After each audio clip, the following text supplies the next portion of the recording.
Today they've asked me to give a little bit of background about the importance of Magha Puja Day. In the Thai Buddhist calendar, generally there are 3 main ceremonies in every year. The Buddha's birthday is called Visakha Puja Day, and it's in May. Sometimes we think of it as being Buddha Day, as a simple way to remember it. The Magha Puja Day today is usually on the full moon day of February because it is a time when the Buddha laid down the teachings which are the blueprint for the way Buddhism spread throughout the world. Then sometimes we think of this as Dhamma Day. As for Katina Day, when we offer robes, that is usually held towards the end of October or early November. Because it's to support the monks, we sometimes think of this as being Sangha Day. So what we're talking about today is that Dhamma Day, the Magha Puja Day, which is the day when Buddhists find ways to show how grateful they are for all the useful things which the Buddha taught. Because the teachings the Buddha gave in a nutshell on Magha Puja Day included a lot of things which he only expanded upon during the rest of his time teaching for the rest of his life. I'll tell you what exactly he taught on Magha Puja Day in a moment, but generally, the traditions practiced on Magha Puja Day are to make offerings or to light a candle in homage to the Buddha, and the pictures which you've probably seen from Thailand and places like that is many people circumambulating either a Buddha statue or a pagoda or the whole temple, carrying a candle lantern. And by going around in the clockwise direction, that's a way of showing respect.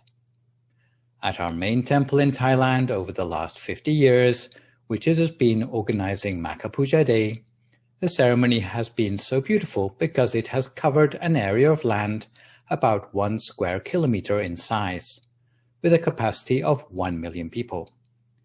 It looks beautiful, especially from the air, like a field of lights.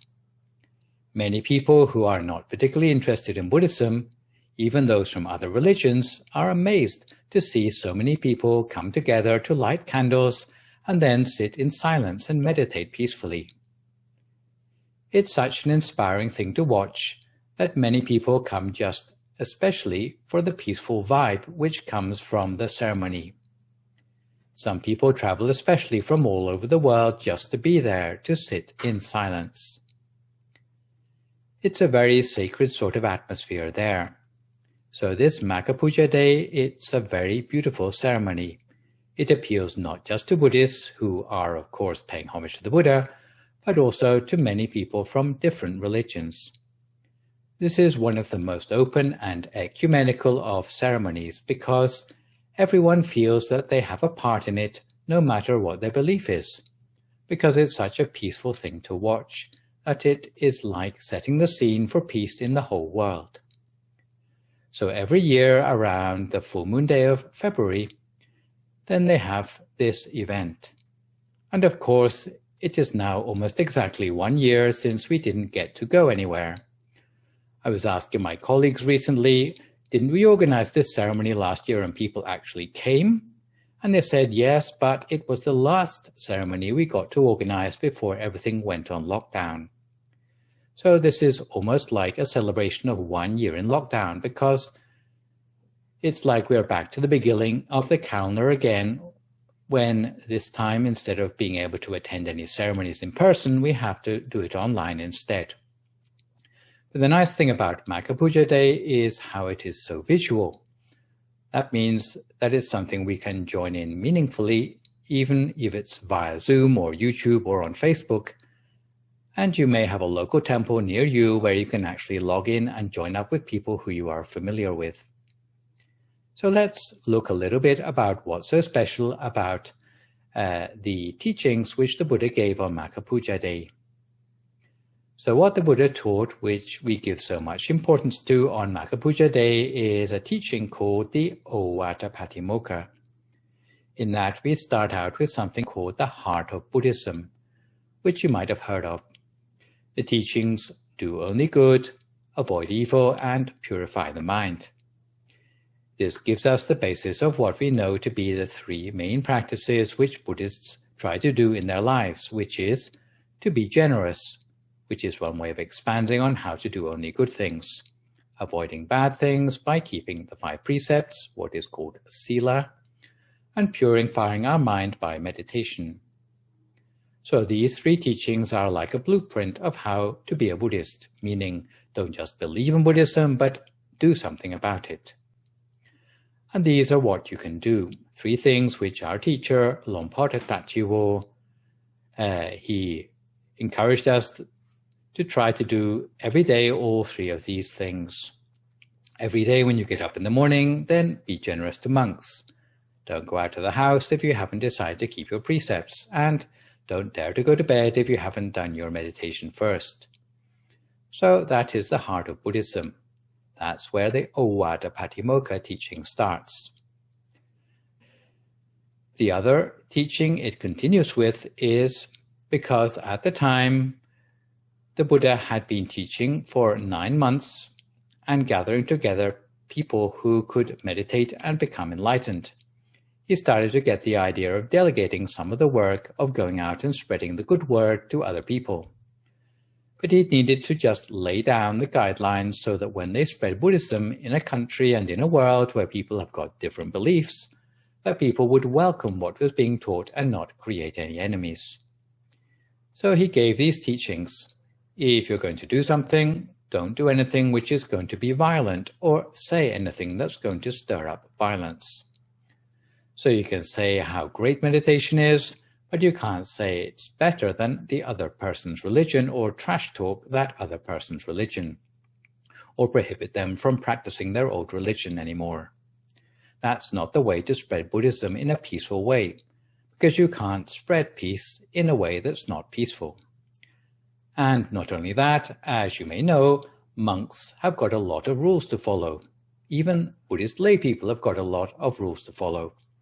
We must be quite strict and follow those rules of training, otherwise we will get a bad reputation for ourselves.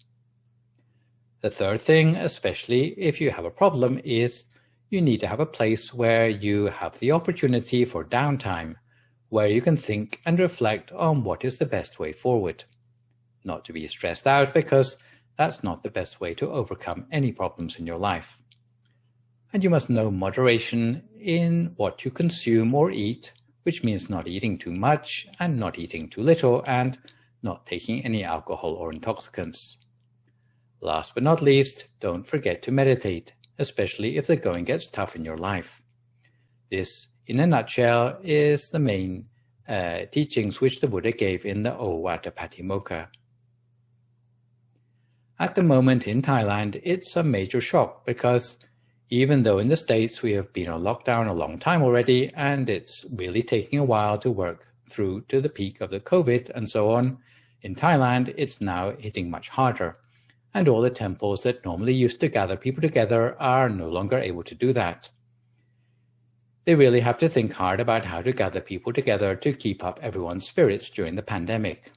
So at the moment in Thailand, they've just discovered this wonderful thing called Zoom. In the States, we already discovered it some time ago, especially if you've been studying school online. You probably are very familiar with it by now. But in Thailand, they only just discovered this.